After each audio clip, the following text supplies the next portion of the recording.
Hello students, welcome to all of you at your own YouTube channel physics में solution. बच्चों, आज हम करेंगे रिस्पायरेशन के बारे में। तो आज का हमारा टॉपिक शुरू करने से पहले बच्चों हमारी वीडियो को लाइक कर दीजिए, शेयर कर दीजिए, चैनल को सब्सक्राइब कीजिए।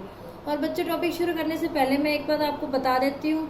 हमने हमारे लास्ट टॉपिक किया था डेंटल केयर, और उसमें मैंने आप लोगों से बताया था ह्यूमन डाइजेस्टिव सिस्टम का लिंक उस वीडियो में आप लोगों को मिल जाएगा।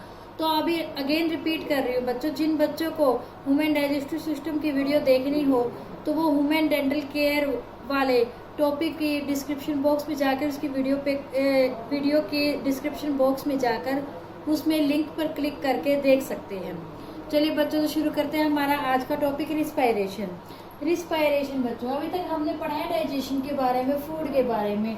उसमें क्या पढ़ा है हमने पढ़ा है जब हमारा फूड डाइजेस्ट होता है तो हमें एनर्जी मिलती है। यानी हमने अभी तक ये पढ़ा है digestive food assimilated into body mainly use to purpose. कौन कौन से पर्पज के लिए यूज किया जाता है? जो हमारा फूड एसिमिलेटेड किया जाता है बॉडी के अंदर, वो किन किन दो पर्पज के लिए यूज किया जाता है? नंबर 1, वो यूज किया जाता है एज अ फ्यूल। किस तरीके से यूज किया जाता है? वो एज अ फ्यूल यूज किया जाता है। जैसे कि बहुत सारे जितने भी हमारे व्हीकल्स होते हैं उनमें फ्यूल डलता है, उसके बाद उन्हें एनर्जी मिलती है तो वो रन करते हैं। सिमिलरली हमारी बॉडी भी क्या है, एक व्हीकल की तरह है। उसे क्या है, फूड से फ्यूल मिलता है, फ्यूल से एनर्जी मिलती है, तो उसमें वेरियस प्रोसेसेस होती है। ओके बच्चों, और सेकंड है जो हमारा ये फूड है, यानी उससे जो एनर्जी मिलती है वो किस में हेल्पफुल होते हैं? ग्रोथ में, रिस्पायरेशन में, एक्सेट्रा में, इन सब में क्या होती है? वो हेल्पफुल होती है, यानी इन सब के लिए। लेकिन आज हम पढ़ेंगे बच्चों, जो हमने अभी तक ये तो देख लिया भी एनर्जी मिलती है, वो एनर्जी मिलती कैसे है, कैसे वो फूड से एनर्जी हमें मिलती है, उसके बारे में बच्चों आज हम पढ़ेंगे। हमें पता है बच्चों, सब बच्चों को पता है कि फूड जो है हमारा, अभी हमने बताया भी, फ्यूल की तरह काम करता है। जैसे कि फ्यूल मतलब कि एनर्जी की तरह काम करता है, फूड से ही हमें एनर्जी मिलती है, हमारी सारी प्रोसेस होती है। सबसे पहले अब चलिए, लेकिन हमें अब वो एनर्जी मिलती कैसे, वही अब हम पढ़ेंगे। हमें पता है जितने भी लिविंग ऑर्गेनिजम्स होते हैं, क्या होते हैं? जो लिविंग ऑर्गेनिजम्स होते हैं वो क्या करते हैं? वो एनवायरनमेंट से ऑक्सीजन लेते हैं। सभी बच्चों को पता है वो ऑक्सीजन लेते हैं। ऑक्सीजन ही जो है वो क्या करती है? फूड से एनर्जी, फूड में से क्या है, वो एनर्जी क्रिएट होती है ऑक्सीजन की ही हेल्प से। कैसे होती है? जब ये ऑक्सीजन हम लेते हैं तो ये ऑक्सीजन जब हमारे फूड से, फूड का मतलब क्या है? ग्लूकोज से, क्योंकि हमारे फूड में क्या होता है? ग्लूकोज होता है। जब ये ऑक्सीजन हमारे ग्लूकोज से रिएक्ट करती है तो रिएक्ट करने के बाद क्या होता है? बहुत सारी एनर्जी मिलती है। क्या मिलती है? इसमें बहुत सारी एनर्जी मिलती है, और वही एनर्जी क्या करती है? हमारे वेरियस प्रोसेसेस में यूज होती है। और यही एनर्जी किस रूप में फॉर्म होती है? ये एनर्जी यूज होती, स्टोर होती है बच्चों एटीपी मॉलिक्यूल्स के रूप में। किसके रूप में? एटीपी मॉलिक्यूल्स के रूप में हमारी सेल के अंदर स्टोर होती है। किसके अंदर स्टोर होती है बच्चों? सेल के अंदर स्टोर होती है। और जब भी हमारी बॉडी को इस एनर्जी की जरूरत होती है तो ये स्टोर एनर्जी को यूज कर लिया जाता है किसी भी प्रोसेस को करने के लिए। तो अब इसमें क्या बताया, कोई भी ऑक्सीजन, जब हम ऑक्सीजन लेते हैं वो क्या करेगी? ग्लूकोज से रिएक्ट करेगी। क्या फॉर्मूला होता है? C6H12O6। तब आप लोगों को क्या मिलेगा बच्चों? इसमें आप लोगों को मिलता है CO2 प्लस में H2O प्लस में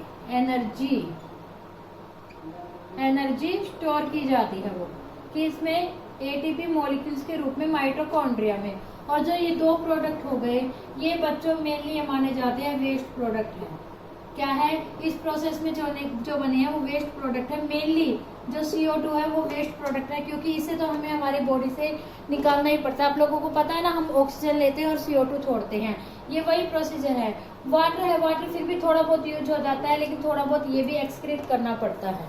ओके बच्चों, एक्सक्रीट कैसे होता है?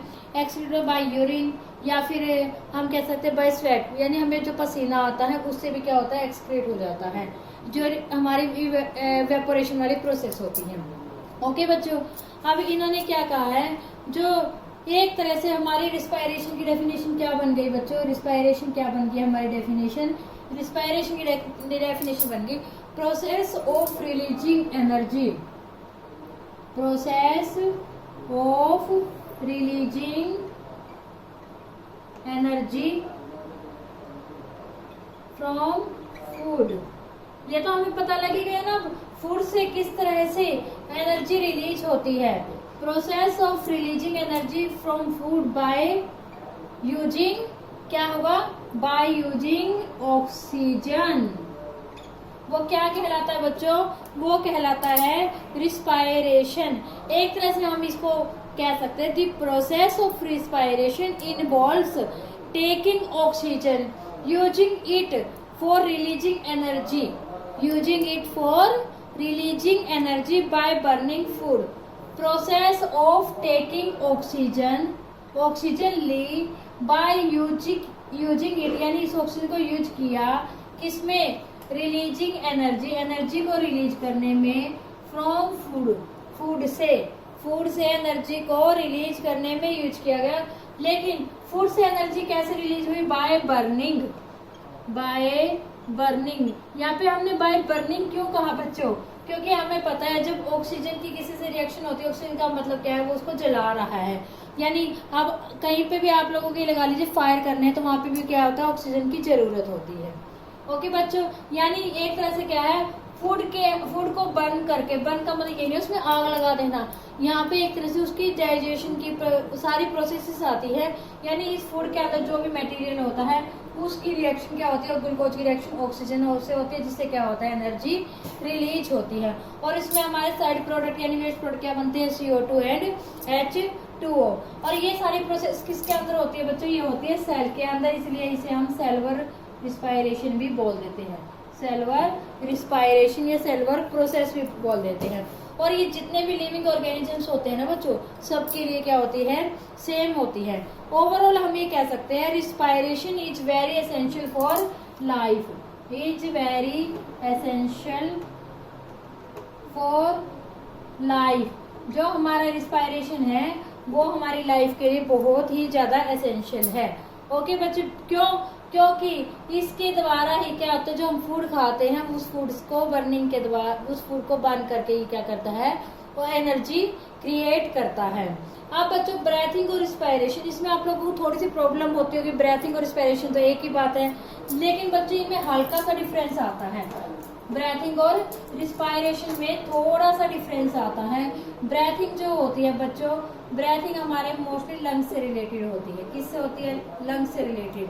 और जो रिस्पायरेशन होती है, इसमें जो एनर्जी रिलीज होती है वो ATP मॉलिक्यूल के रूप में होती है, और वो होती है माइटोकॉन्ड्रिया में।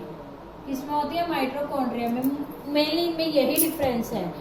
इसका मतलब क्या है, जो हमारी रिस्पायरेशन की हमने बहुत अच्छे से डेफिनेशन कर ली बच्चों। क्या है, ये एक तरह का ऐसा मैकेनिज्म है जिसमें ऑर्गेनिज्म ऑक्सीजन का यूज करके फूड से एनर्जी रिलीज करते हैं, और साथ में साइड प्रोडक्ट क्या बनते हैं, CO2 एंड वाटर।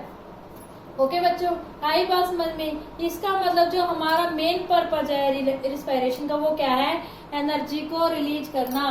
किसके द्वारा, by the oxidation of food. Oxidation of food क्यों कहा, क्योंकि फूड की ऑक्सीडेशन ही तो हो रही है बच्चों। यहाँ पे ऑक्सीडेशन ऑफ फूड कैसे, ऑक्सीजन की फूड से रिएक्शन हो रही, तो इसका मतलब क्या हुआ, फूड की ऑक्सीडेशन ही तो हो रही है।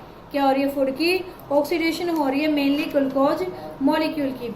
एक और मेन पॉइंट बात बच्चों, जो रिस्पायरेशन होता है ना, ये क्या होता है, ये अपोजिट होता है, अपोजिट टू किस चीज के, फोटोसिंथेसिस प्रोसेस के, फोटोसिंथेसिस प्रोसेस के।